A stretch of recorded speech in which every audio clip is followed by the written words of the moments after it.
Hey everyone, I am CS Shweta, and today we are starting with yet another revision of one more chapter of SPIL Part B Labor Laws, that is Minimum Wages Act 1948. So students, Minimum Wages Act 1948 जैसे पहले भी मैंने आपको बताया कि आपका एक unit है वेजेस को लेके जिसमें चार चैप्टर है minimum wages act, payment of wages act, payment of bonus act and equal remuneration act 1976, right. So you have to do each and every chapter क्योंकि जब वेजेस वाले यूनिट की बात आती है तो ये चारों चैप्टर इसमें आ रहे हैं। अब एग्जाम में क्वेश्चन कौन सा आ जाएगा वो हमको नहीं पता है, but we are going to revise all the chapters, minimum wages, payment of wages, सारी बातें। और अगर आपने सारी पुरानी वीडियोस देखी हैं so you must have noticed that we have completed all the topics from your study material, which means that once you do the video along with your writing practice, you don't need anything else, and in a very small span of time you will be understanding all the provision, you will be doing all the provisions with me, and alongside you will be learning also and writing also. I'm presuming that you're writing also, right? So हम minimum wages act पढ़ेंगे 1948, इसका revision करेंगे। Revision का मतलब ऐसा नहीं है कि मैं बड़बड़ करते करते I just go, no, we are going to talk about it, we are going to learn side by side and we are going to write also. ठीक है, इतना टाइम आपके पास भी नहीं है कि मिनिमम वेजेस एक्ट पहले वीडियो में देखो, उसके बाद मॉड्यूल ओपन करो, फिर उसमें देखो क्या क्या रह गया है और फिर लिखने बैठ जाओ। एक चैप्टर को कितना ध्यान देंगे आप? एंड इसका क्या गारंटी है कि इसी चैप्टर से क्वेश्चन आएगा? क्या पता है क्वेश्चन आए ना, एक भी क्वेश्चन आए मिनिमम वेजेस एक्ट से। So the video that I am taking right now, that is minimum wages act. Till the end of the video, if you will listen carefully along with the writing, for your writing practice, I am assuring you, you will never forget it. And minimum wages act में एक दो तीन बड़े important topics भी हैं, right?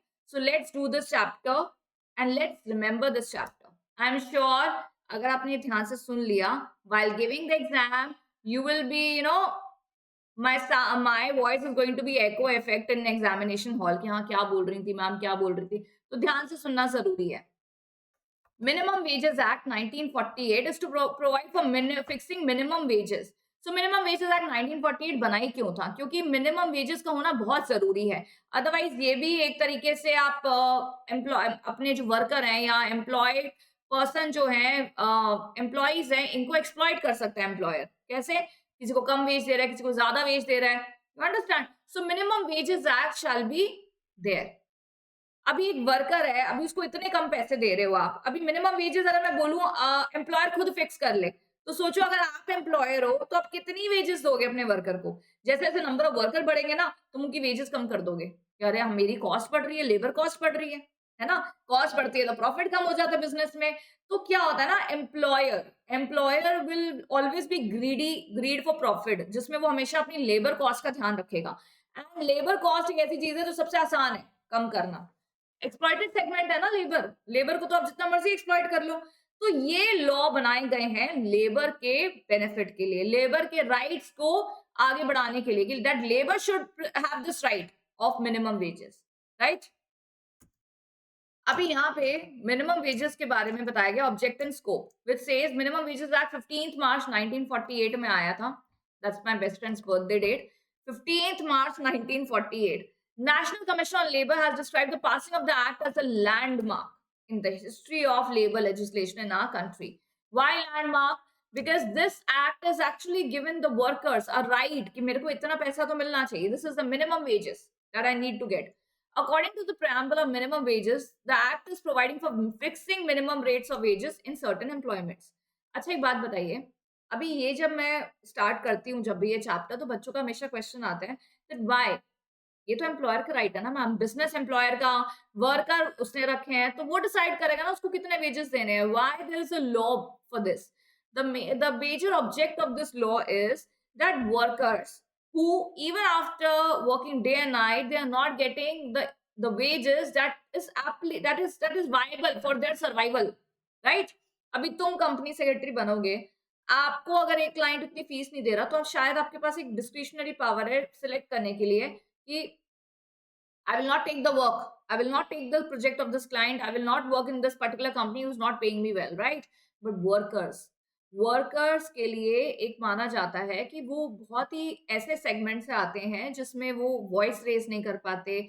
उनके जो मैंने बोला जैसे पहले ही बताया हुआ है कि वो आमदनी अठन्नी होती है, खर्चा रुपया ऐसा वाला उनका सिचुएशन होता है। तो इन दैट केस अगर उनको एक बेयर मिनिमम वेजेस भी नहीं मिलेंगे और अगर एम्प्लॉयर अपनी ही पावर यूज़ करके वेजेस को कम ज़्यादा करेगा, तो इससे हमारे लेबर को बहुत फ़र्क पड़ सकता है। एंड लॉ, ये लेबर लॉ है। लेबर लॉ मतलब ये सारे लेजिस्लेशंस जो आप पढ़ रहे हो ये लेबर के बेनिफिट के लिए and minimum wages act is one of that. Employment are those which are included in schedule which are called as scheduled employments. अब क्या है ना, एक बात जरूर ध्यान में रखी गई है कि मिनिमम वेजेस एक्ट बनाया गया है लेबर के लिए। आपने क्वेश्चन करा एम्प्लॉयर का राइट का क्या मतलब है, एम्प्लॉयर डिसाइड करेगा ना उसको कितना पैसा देना है वर्कर को। इसमें मिनिमम वेजेस एक्ट तो एक तरीके से बर्डन हो गया एम्प्लॉयर के ऊपर। No, not like that. Minimum wages act fix करता है minimum wages for certain employments, कुछ एम्प्लॉयमेंट्स के लिए। वो एम्प्लॉयमेंट्स कहाँ लिखी हैं, इसी एक्ट के शेड्यूल में दी हैं, जिनको क्या बोलते हैं, शेड्यूल्ड एम्प्लॉयमेंट्स। अगर आपको एग्जाम में क्वेश्चन आ गया शेड्यूल्ड एम्प्लॉयमेंट्स के मिनिमम वेजेस कैसे फिक्स होते हैं, तो बच्चे कंफ्यूज हो जाते हैं। अच्छा, मिनिमम वेजेस तो पढ़ाया था मैम ने, शेड्यूल्ड एम्प्लॉयमेंट्स क्या होता है? तो शेड्यूल्ड एम्प्लॉयमेंट्स है वो एम्प्लॉयमेंट्स की लिस्ट जिसके लिए मिनिमम वेजेस फिक्स करे जाते हैं। Act extends to whole of India. अब यहां से आती है इंपॉर्टेंट बातें जो हमें ध्यान से सुननी है। सेक्शन 3, सेक्शन 3 क्या बात कर रहा है? It lays down appropriate government shall fix the minimum rates of wages. अब मैंने आपको appropriate government की definition नहीं कराई, definition हम revision में नहीं कर रहे हैं, पूछी भी नहीं जाती हैं, लेकिन हमें पता होना चाहिए appropriate government central और state होता है, ठीक है? जहाँ पे ऑर्गेनाइजेशन सेंट्रल के अंडर आती हैं उनके लिए जो मिनिमम वेजेस फिक्स करी जाती है वो सेंट्रल गवर्नमेंट करती है, और जो ऑर्गेनाइजेशन स्टेट के अंडर आती है उनके लिए कौन फिक्स कर रहा है, स्टेट गवर्नमेंट। तो एप्रोप्रिएट गवर्नमेंट फिक्स करती है minimum rates of wages payable to employees in an employment which are specified in part 1 and part 2 of the schedule। मैंने क्या बोला, मिनिमम वेजेस कौन से एम्प्लॉयमेंट के लिए फिक्स होते हैं, जो एम्प्लॉयमेंट इसी एक्ट के शेड्यूल में दी गई है, ठीक है, उसके लिए मिनिमम वेजेस फिक्स करी जाती है। कौन फिक्स करता है, एप्रोप्रिएट गवर्नमेंट। चलो यहां तक हमें बात समझ में आ गई। शेड्यूल के भी दो पार्ट है, पार्ट 1 पार्ट 2, पार्ट 1 पार्ट 2, ठीक है। अब आगे पढ़ते हैं कि मिनिमम, अच्छा अभी part 1 part 2 of the schedule में क्या दिया हुआ है, एम्प्लॉयमेंट दी हुई है। अब एम्प्लॉयमेंट लाइक हॉइजरी में जो काम कर रहा है, एग्रीकल्चर में जो काम कर रहा है, एम्प्लॉयमेंट, लिस्ट ऑफ एम्प्लॉयमेंट दी गई है, उनके लिए मिनिमम वेजेस फिक्स करती है गवर्नमेंट। कौन सी गवर्नमेंट, एप्रोप्रिएट गवर्नमेंट, मतलब सेंट्रल या state. In case employment are mentioned in part 2 of the schedule, the minimum rates of wages may not be fixed for the entire state. Parts of the state may be left out altogether. अभी हमने क्या बोला कि schedule के दो part हैं, part 1 part 2। तो part 2 में जो जो एम्प्लॉयमेंट दी गई है ना, वो ऐसी एम्प्लॉयमेंट्स हैं जो एरिया टू एरिया वेरी करती हैं। तो हो सकता है पूरे स्टेट के लिए वो मिनिमम वेजेस ना रखी जाए, एक पर्टिकुलर पार्ट के लिए ही रखी जाए, ठीक है। In the case of employment specified in part 1, the minimum rates of wages must be fixed for the entire state. No part shall be omitted. The rates fixed need not be uniform. Different rates can be fixed for different zones or localities. ऐसा क्यों ma'am, ऐसा discrimination क्यों कि एक locality में rate of wages अलग है, एक में दे आर नॉट यूनिफॉर्म। देखिए, एक तो ये बात होती है, अब हमारे देश में अलग अलग रीजन्स हैं, अलग अलग स्टेट्स हैं, अलग अलग डिस्ट्रिक्ट्स हैं। अब यहाँ पे किसी जगह पे जो हमारा लाइवलीहुड है, अभी आप जैसे बात करो दिल्ली जैसे एरिया में सर्वाइव करना है तो पैसा चाहिए, महंगाई है। अगर आप एक सब्जी खरीदने पे जा रहे हो तो आपके 200 रुपए ऐसे लग जाएंगे। अब वही अगर आप एक गांव में रह रहे हो तो वहां पे आपका जो एक जीवन निर्वाह है, मतलब आपका जो एक लाइफ है, लाइवलीहुड है, वो इतना कॉस्टली नहीं पड़ेगा आपको। You understand? So it happens that minimum rates of wages are fixed depending on area to area. ठीक है, पार्ट 1 में भी एम्प्लॉयमेंट्स दी गई हैं शेड्यूल के, पार्ट 2 में भी दी गई हैं। पार्ट 2 की जो एम्प्लॉयमेंट्स है वो पूरे स्टेट में एक जैसी नहीं होती, अलग अलग एरिया के लिए अलग अलग एम्प्लॉयमेंट हो सकती है, ठीक है। और जो पार्ट 1 में एम्प्लॉयमेंट्स दी हुई है वो एंटायर स्टेट के लिए ही फिक्स करी जाती है। ठीक है, फिक्स कर कौन रहा है? Appropriate government, which could be state और central. Notwithstanding anything contained, notwithstanding the provision of Section 3(1) Clause A, appropriate government may not fix rates of wages in respect of employment in which 1,000 or less employees are working in a state. जैसे गुजरात है, गुजरात में ना fishing, चलो दिल्ली की बात ले लो, दिल्ली में fishing होती है? बता दो जरा, दिल्ली में फिशिंग होती है? कहाँ से होती है फिशिंग? कहाँ होती है दिल्ली में फिशिंग? दिल्ली में देखा जाता है ऑक्यूपेशन ये? नहीं देखा जाता. यहाँ पे कौन से वाटर बॉडीज रहते हैं जहाँ फिशिंग बड़ा एक एक एक बड़ा एम्प्लॉयमेंट या ऑक्यूपेशन है? नहीं देखा जाता. It's not a leading occupation in Delhi और नॉर्थ इंडिया में कम देखा जाता है. साउथ इंडिया साइड ये बड़ा ही मेजर ऑक्यूपेशन है. ठीक है, तो यही रीजन होता है. यहाँ कह रहे हैं अगर एक स्टेट में एक ऑक्यूपेशन को लेके 1,000 से कम वर्कर है. अब जैसे दिल्ली ऐसे में फिशिंग इतना मेजर ऑक्यूपेशन है, तो वहां वर्कर कितने होंगे फिशिंग को लेके? Not at all, right. तो उनके लिए minimum rates of wages government fix नहीं करेगी, एम्प्लॉयर कर ले चलेगा. But when it comes to the knowledge that number is increased from 1,000 और मोर, तब गवर्नमेंट फिक्स करेगी इनके लिए मिनिमम रेट्स ऑफ वेजेस. तो मिनिमम वेजेस फिक्स करने का क्या मतलब है कि एम्प्लॉयर अब तुम्हें कम से कम इतना पैसा तो अपने वर्कर एम्प्लॉय को देना ही देना है. That means minimum rates of wages. क्या ये रिवाइज करी जाती है? ऑब्वियस बात है, बिल्कुल करी जाती है. महंगाई बढ़ रही है तो मिनिमम वेजेस नहीं बढ़ेंगे? बिल्कुल बढ़ेंगे. So according to section 3(1) clause B, appropriate government may review at such interval the minimum wages that has been fixed by the government and can be revised not this means that minimum wages can be revised earlier than 5 years also. मतलब 5 साल में 5 साल से ज्यादा आप नहीं समय लगाएंगे रिविजन में. 5 साल तक तो आपको कम से कम रिवाइज करना ही करना है. अभी 10 साल हो गए, मिनिमम वेजेस रिवाइज नहीं हुई, नहीं चलेगा. मैक्सिमम 5 इयर्स है, मैक्सिमम, नॉट एक्सीडिंग 5 इयर्स. हाँ, उससे पहले भी आप कर सकते हो, वो आपकी चॉइस है. मैनर ऑफ फिक्सेशन और रिविजन ऑफ वेजेस, यहाँ पे आता है ट्विस्ट. मैनर में तो बात कर ही रहे हैं, उसके बाद आगे आएगा कि कौन कौन से बोर्ड इन्वॉल्व होते हैं when it comes to fixing of minimum wages.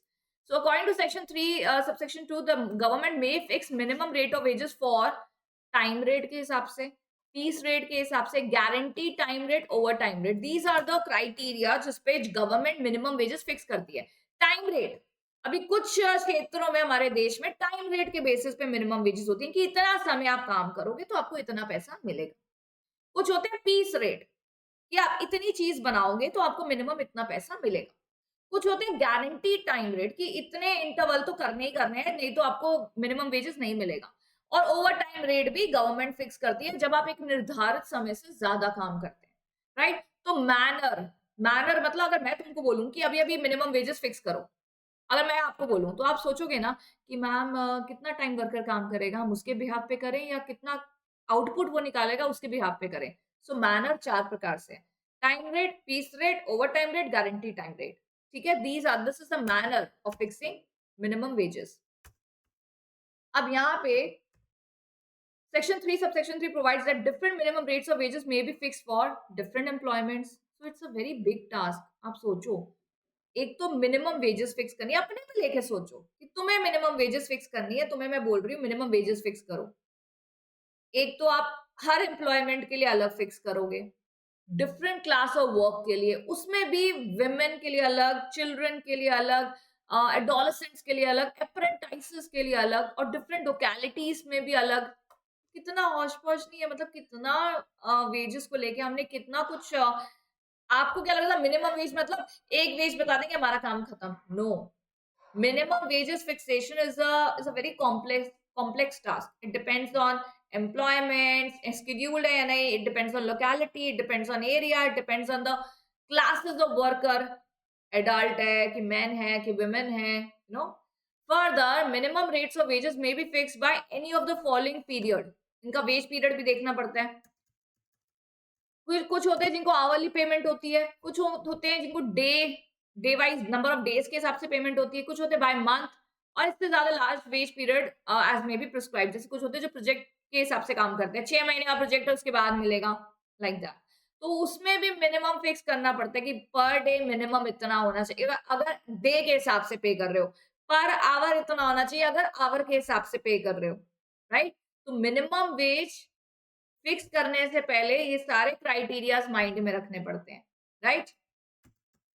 चलिए, minimum rates of wages section 4 बोलता है मिनिमम रेट्स ऑफ वेजेस और revised by the government under section 3 may consist of. तो जब minimum rates of wages government fix करती है, चाहे वो सेंट्रल है या स्टेट है, एज द केस में भी, तो फिक्स करते समय वो जो क्राइटेरिया लेते हैं माइंड में, क्राइटेरिया मतलब एक एक जो सुनिश्चित करता है कि हाँ ये मिनिमम वेजेस है, तो कैसे होती है? Basic rate of wages and special allowances. और वो कैसे लेते हैं? Cost of living.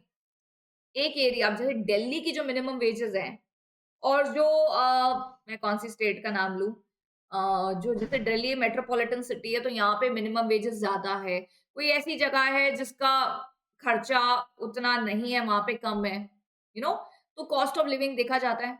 Basic rate without cost of living सिर्फ कंसेशनल रेट कमोडिटीज के बिहाफ पे भी देखा जाता है, या फिर इंक्लूसिव रेट के हिसाब से जहां पे मिनिमम वेजेस भी दी जा रही है और गुड्स भी सब्सिडाइज रेट पे दिए जा रहे हैं। यहाँ पे क्या मतलब बोल रहा है? हम आपको मिनिमम वेजेस देंगे, कंसेशन नहीं मिलने वाला तुम्हें गुड्स के ऊपर। सेकंड तरीका बोल रहा है मिनिमम वेजेस भी देंगे और कंसेशनल रेट पे गुड्स भी देंगे। तीसरा कह रहा है सब कुछ देंगे, मिनिमम वेजेस भी, कंसेशनल रेट भी, स्पेशल अलाउंसेस भी। ठीक है, तो ये आप जब minimum rates of wages decide करती है गवर्नमेंट, तो इस तरीके से वो रिवाइज कर सकती है और उसमें ये सारी बातें आ सकती हैं सामने। Then procedure. Now this is the twist. Now this is something very important to do and can come in exam. Section 5. Section 5, section 3 में तो हमने बात करी कि फिक्स करते हैं, अप्रोप्रिएट गवर्नमेंट फिक्स करते हैं। सेक्शन 4 में हमने बात करी कि कैसे फिक्स करी जाती है। सेक्शन 3 में बात करी कौन करता है, सेक्शन 4 में बात करी कैसे करी जाती है। अब हम सेक्शन 5 में बात कर रहे हैं प्रोसीजर, और ये एग्जाम में आना मतलब this is important from the exam point of view and can come in exam. Section 5, procedure for fixing and revising minimum wages. दो parts, first method, second method. First method is your 51A, second method is 51B. याद रखिए, section 5 में procedure है for fixing minimum wages. 51A is talking about the first method, 51B is talking about second method. 51A की method है committee method, then it is notification method. बहुत बढ़िया method है government की, कमिटी मेथड और notification method. दोनों method में अगर डिफरेंस बिटवीन आ जाए तो लिख पाएंगे आप, अगर आप ध्यान से समझ लेंगे तो, राइट? तो पहला 51 कमिटी मेथड करते हैं। कमिटी मेथड कौन से सेक्शन में दी गई है? 5 सबसेक्शन 1 क्लॉज ए, 51A, और नोटिफिकेशन मेथड 51B।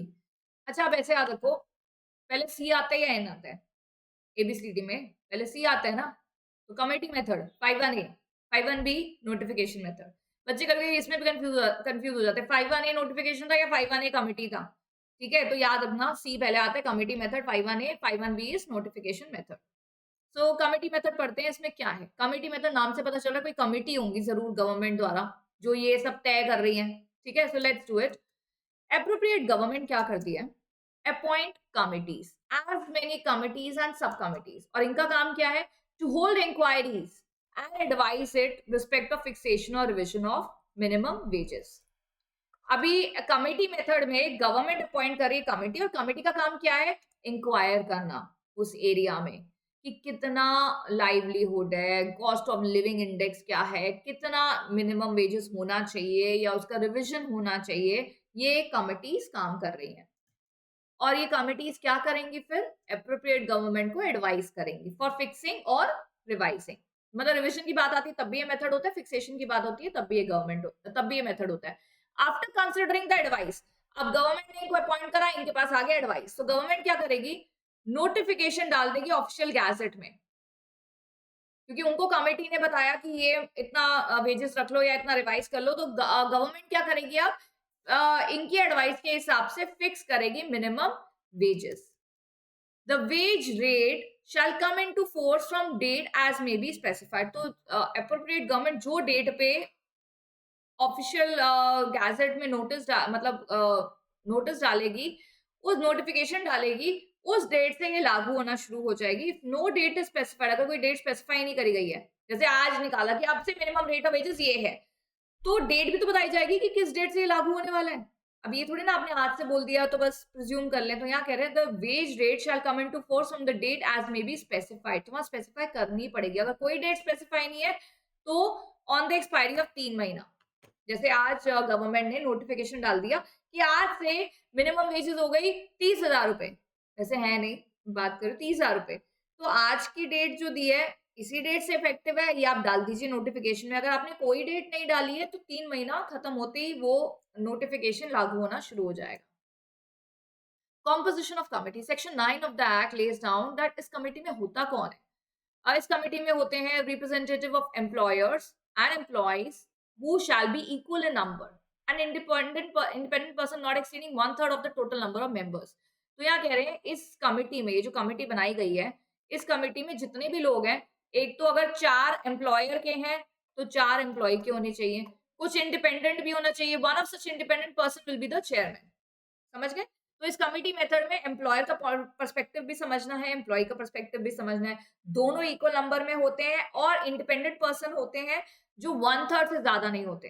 जैसे अगर सपोज 9 है टोटल मेंबर, 8 है, तो 1/3 को लिया जाता है एज इंडिपेंडेंट पर्सन, राइट।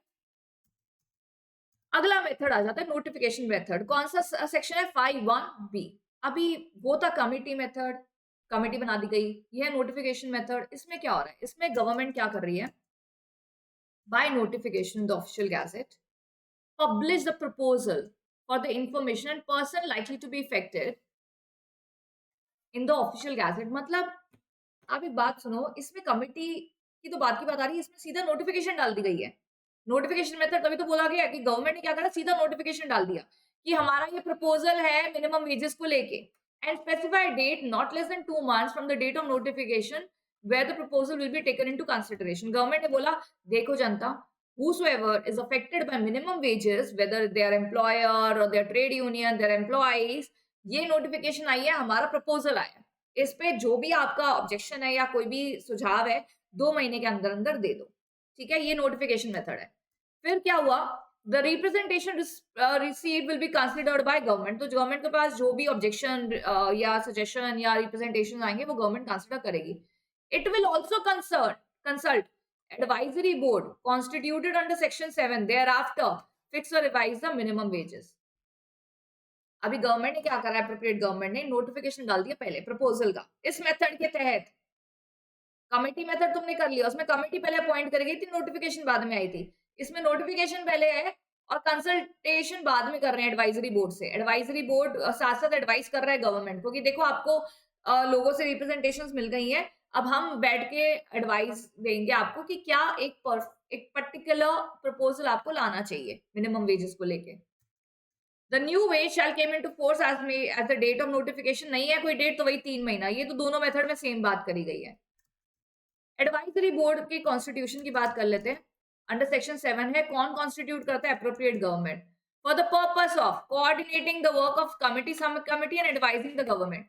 अभी एडवाइजरी बोर्ड जो सेक्शन 7 में बनाई गई है, इसका काम क्या है, इसका नाम तुमने कब सुना, नोटिफिकेशन मेथड में सुना। क्या काम सुना तुमने, कि जब गवर्नमेंट नोटिफिकेशन के जरिए प्रपोजल देगी इंटरेस्टेड पीपल को और उससे जब रिप्रेजेंटेशंस लेगी तो ये बोर्ड गवर्नमेंट को एडवाइस करेगा।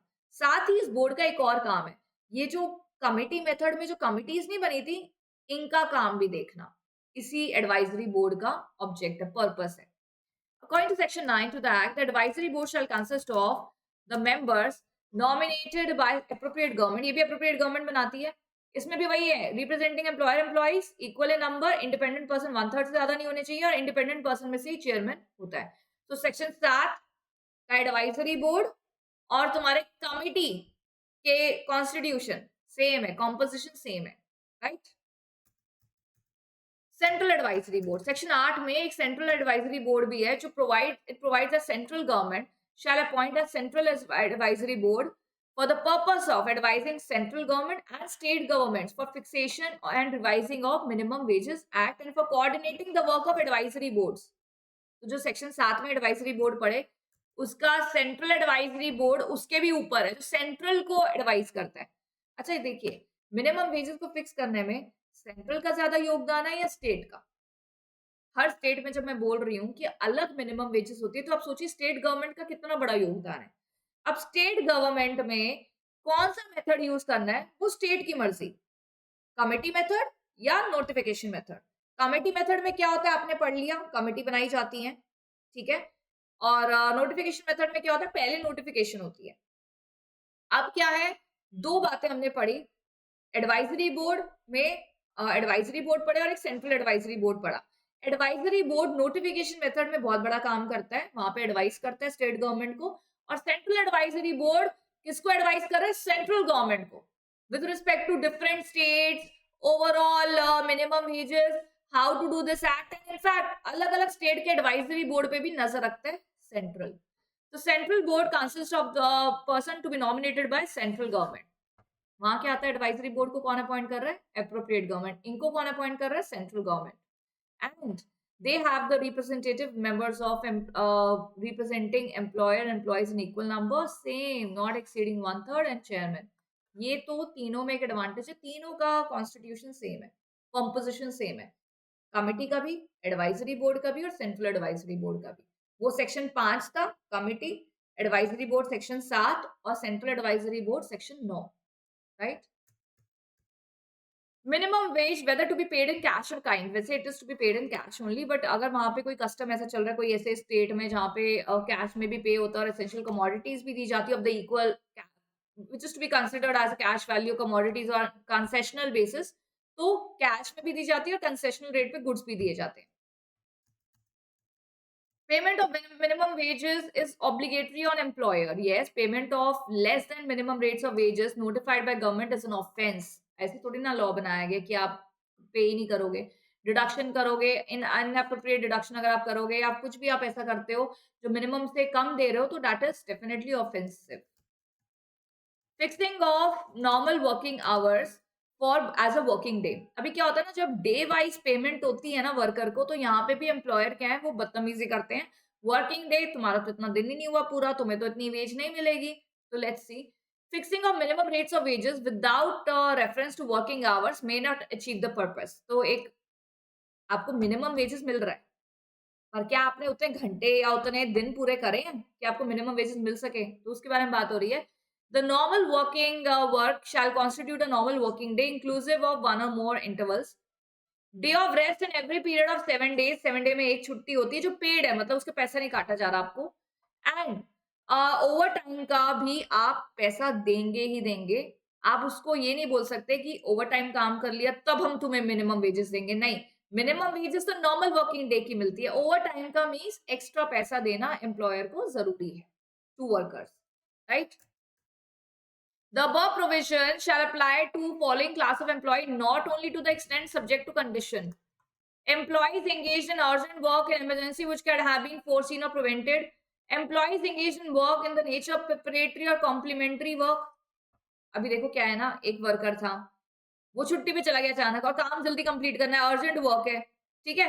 तो यहाँ कह रहे हैं ये जो पीछे आपने पढ़ा वो इन पे भी अप्लाई होगा। किसी ने अगर सपोज एक्स्ट्रा काम कर लिया किसी वर्कर का, कॉम्प्लीमेंट्री वर्क कर लिया है, इंटरमिटेंट वर्क कर लिया है जो जरूरी था बीच में, टेक्निकल रीजन से जो वर्क था ड्यूटी ओवर नहीं हो पाई उसकी, या इरेगुलर एक्शन के बेसिस पे, या कोई भी ऐसा रीजन आ गया जिसकी वजह से उसको काम करना पड़ गया, तो आप उसके नॉर्मल वर्किंग डे को जब कैलकुलेट करेंगे तो ये सारी बातें ध्यान में रखनी है आपको, right. Payment of over time, section 14 बोलता है ओवर टाइम पेमेंट करना इज वेरी इंपॉर्टेंट। अगर वर्कर को ओवर टाइम पे नहीं करा जाता, एक्सेस ऑफ एनी आवर या डे अगर उसने काम कर लिया ओवर टाइम, तो उसको पे करना बहुत ज्यादा जरूरी है। ये नहीं कि मिनिमम वेजेस दे दी ओवर टाइम में आ गया, नहीं, overtime is separate and that needs to be paid separately except of minimum wages. आपको मिनिमम वेज पे हो गया, आपने इतना काम किया था, बट अगर ओवर टाइम काम किया तो उसका वेज भी कैलकुलेट करके एम्प्लॉयर देगा वर्कर को। Wages of worker who work less than a normal working hour working day. देखो अभी हमने लेबर के बारे में तो बहुत बात कर ली, लेकिन कह रहे हैं अगर सपोज कोई वर्कर नॉर्मल वर्किंग आवर में काम ही ना करे और फिर बोले मेरा तो हक है मिनिमम वेजेस का, तो कोई हक नहीं है। अगर आपने अपनी विलिंगनेस से ही काम नहीं करा या कुछ ऐसे सर्कमस्टांसेस हो गए कि आप काम पे नहीं आए, तो वो आपकी भी गलती है, तो डिडक्शन होगी और हो सकता है आपको मिनिमम वेजेस ना मिले। देखो दिक्कत तो सबके पास होती है, लेकिन हर दिक्कत पे अगर मिनिमम वेजेस देने लगे तो एम्प्लॉयर का भी तो कोई राइट है ना, right. Minimum time rate wages for piece work, employee is employed on a piece work, तो उसको एज पर द प्रोडक्शन दिया जाता है मिनिमम रेट्स ऑफ वेजेस, और वो भी फिक्स करती है by appropriate government. Registers and records maintain करने पड़ते हैं, बिल्कुल करने पड़ते हैं। सेक्शन 18 कहता है कि एम्प्लॉयर को मिनिमम वेजेस कितने पे करें, कैसे पे करें, कितने डिडक्शन करें, उसका प्रॉपर रजिस्टर मेंटेन करना ज़रूरी है। और वो रजिस्टर अगर इंस्पेक्ट हो गया और अगर एम्प्लॉयर के पास वो रजिस्टर नहीं हुआ, definitely you will attract a penalty. Authority and claims, यहाँ पे एक बात देखिए जरा, यहाँ पे भी कुछ बात सिमिलर दिखेगी तुमको। पेमेंट ऑफ वेजेस एक्ट में तुमने पढ़ा, यहाँ पे मिनिमम वेजेस एक्ट पढ़ रहे हो। कह रहे हैं कि अगर तुम्हें मिनिमम वेजेस नहीं मिल रहे हैं तो तुम कहाँ जा सकते हो? Workmen's compensation officer, labour commissioner, state government में जो लेबर कमिश्नर से कम नहीं है उसके पास जा सकते हो, या किसी भी ऐसे जज या सिविल कोर्ट या मजिस्ट्रेट जिसके पास जो यह केसेस लेते हैं। The authority appointed shall have jurisdiction to hear and decide the claims arising out of minimum wages। कौन जाएगा? एम्प्लॉयर जाएगा कि मेरे को मिनिमम वेजेस नहीं मिली। कौन जाएगा? लेबर वर्कर, वही जा सकते हैं। तो ये भी क्लेम करने पेमेंट ऑफ वेजेस और मिनिमम वेजेस में सेम है, तो ध्यान रखिएगा। ऑफेंसेस एंड पेनल्टीज के बारे में बात हो रही है। सेक्शन 22 कहता है कि अगर कोई भी एम्प्लॉय को आपने मिनिमम वेजेस से कम दिया, 6 महीने की जेल हो सकती है, which may extend to 500 rupees on both. ये तो बहुत कम है, तो बेसिक पेनल्टी है।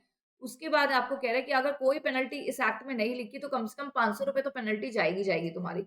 इनफैक्ट ये बहुत छोटी छोटी पेनल्टीज है। जब ये लेबर कोड में चली जाती है ना बात, तो जितना तुमने कम दिया ना पैसा, उतना तो देना ही देना है तुमको। जैसे सपोज मिनिमम वेजेस है 21,000 रुपए, तुमने दे दिए 15,000, तो ऊपर 6,000 तो दोगे वर्कर को, प्लस ऊपर से पेनल्टी एंड देन इंटरेस्ट। आपने कितने समय तक नहीं दिया वर्कर को, 3 महीने की ड्यू करी हुई है और 3 महीने से उसको कम पे कर रहे हो, तो कोर्ट अच्छी खासी पेनल्टी लगाते हैं आपके ऊपर।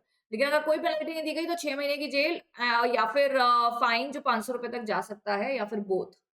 वो तो देखो कम ही होता है, कंपाउंडेबल ऑफेंस है ये, तो फाइन के साथ छूट जाता है। लेकिन हाँ, अगर दोबारा ये चीज़ करें तो फिर इम्प्रिजनमेंट तक बात जा सकती है, राइट? लेकिन आपको लगता है एम्प्लॉयर के पास ये सारी बातें जाती होंगी? जब कोई लेबर कोर्ट में चीज़ जाती है तब ये बातें बहुत ज़्यादा मायने रख जाती हैं, लेकिन जेल तक बात नहीं जाती है। पेनल्टी, कॉम्पेंसेशन और इंटरेस्ट, इन सब पे बात खत्म हो जाती है। तो स्टूडेंट्स, हमारा मिनिमम वेजेस खत्म होता है। इसमें जो सबसे ज़्यादा इम्पोर्टेंट है वो है हमारा section 15, section sorry procedure for fixing, जिसमें बात करें 51A, 51B, different methods of fixing minimum wages. This is something very important. बाकी सबको रीड करके चले जाओ, लेकिन फिक्सिंग वाले को लिख लो। लिख लोगे ना, एक को लिखोगे कॉम्पनसेशन तीनों का हो जाएगा। जरा याद रख लो, सेक्शन 5 में कमिटी मेथड की कमिटीज की कॉम्पोजिशन थी, सेक्शन 7 में एडवाइजरी बोर्ड की कॉम्पोजिशन थी, सेक्शन 9 में सेंट्रल एडवाइजरी बोर्ड की थी। 2-3 बार अपने आप को दोहराओगे, I am very much sure you will remember this in your exam, right? So I will see you in the next class with the new revision. Till then, please revise, please study hard, stay calm, keep your head cool, and any doubt you can reach back to me. And for notes and PDF, you have the WhatsApp community in the description box. Join that community, you will find all the notes.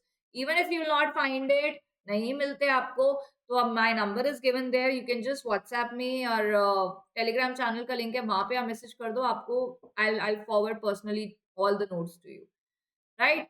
चलिए, see you in the next class, students. All the best, everyone. Thank you so much.